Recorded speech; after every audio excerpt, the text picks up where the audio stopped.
Well, hello and welcome to the last installment of the Mililani Minute videos for this week. As we've been going through this entire week, we've been talking about the new section of the book, Cornerstone's 200 Questions and Answers, a new section on the Bible. So we started asking questions such as, what is the Bible? Who wrote the Bible? And what does inspiration mean? Then we asked the question, is the Bible true? And then we asked, how can we know that the Bible is true if it was written by men? Then we asked, how is the Bible organized? What are the divisions of the Old Testament? What is the difference between major prophets and the minor prophets? So we asked all of those questions up to this point. Now, if you remember, in yesterday's video, we talked about the 5 divisions of the Old Testament. Today, we're going to talk about 5 divisions of the New Testament. Now, this is not something that we need to be dogmatic about and say, well, there has to be 5 and there could only be 5. And if somebody says, well, we're going to talk about the pastoral epistles rather than the general epistles, or we're going to talk about, some different things. Listen, there are divisions that people will put. People will say, well, you have the synoptic gospels, then you have John's gospel, then you have Acts, which is history, then you have these other things. And so what we're doing, for sake of clarity, to make it simple for you to teach your children, there are 5 divisions that we're going to talk about in the Old Testament that we shared yesterday. And as we disciple and work with our children, to make it simple, 5 divisions in the Old Testament. You have, excuse me, in the Old Testament, you have the law, history, writings, major prophets, minor prophets. To make it simple, 5 divisions in the New Testament. So let's ask that question. What are the 5 divisions of the New Testament? The answer, the 5 divisions of the New Testament are the Gospels, history, Pauline epistles, general epistles, and prophecy. So let's go over that again. What are the 5 divisions of the New Testament?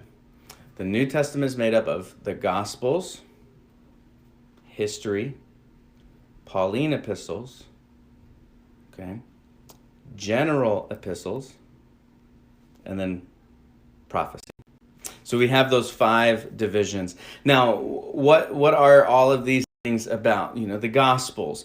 So we understand the Gospels explaining the life and miracles and ministry of Jesus.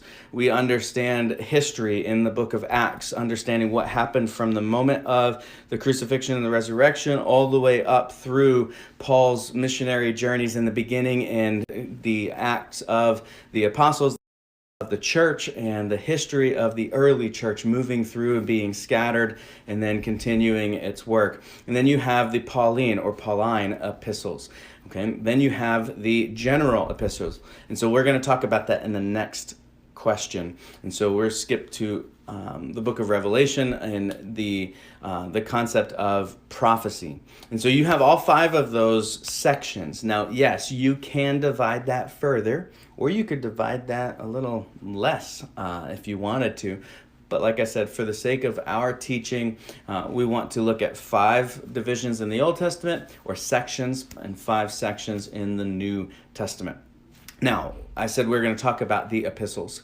The next question, the last question for this week, is, what is an epistle? What is an epistle? Well, an epistle is a letter. This is the answer. An epistle is a letter usually written to local churches in different cities.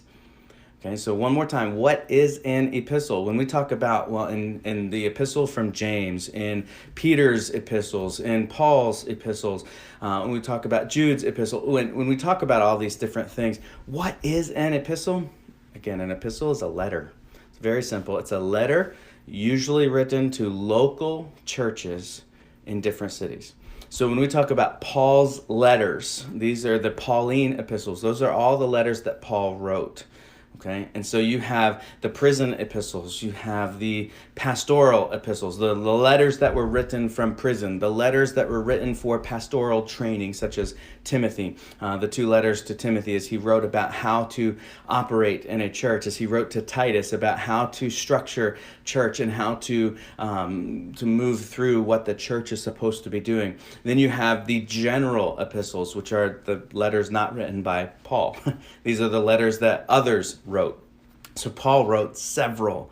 Paul wrote a large portion of the New Testament, and then you have the other New Testament writers. And so what we have in the New Testament is you have these 5 divisions. Very simply, they're made up of the 5 divisions are made up of the Gospels, history, Pauline epistles, general epistles, and then prophecy. And that's how you get the New Testament. And so, again, how did we determine what goes into what? How did we determine what's New Testament, what's Old Testament? How did we determine, all these things? Those are all great questions, and we would love to talk about those a little bit more. As we shared yesterday, that the 5-pronged test to determine if a book or a writing is inspired. And so we worked through that. This week we've talked about a lot. And as we've began this discussion talking about the Bible, as always, if you have questions or you have comments or you would like us to know something or you'd like to share something with us, remembering that these videos are not meant to be seminary level trainings. They're not meant to be exhaustive lists of all the different avenues in which you can take these teachings. We're really just scratching the surface, helping you begin teaching your children about truth.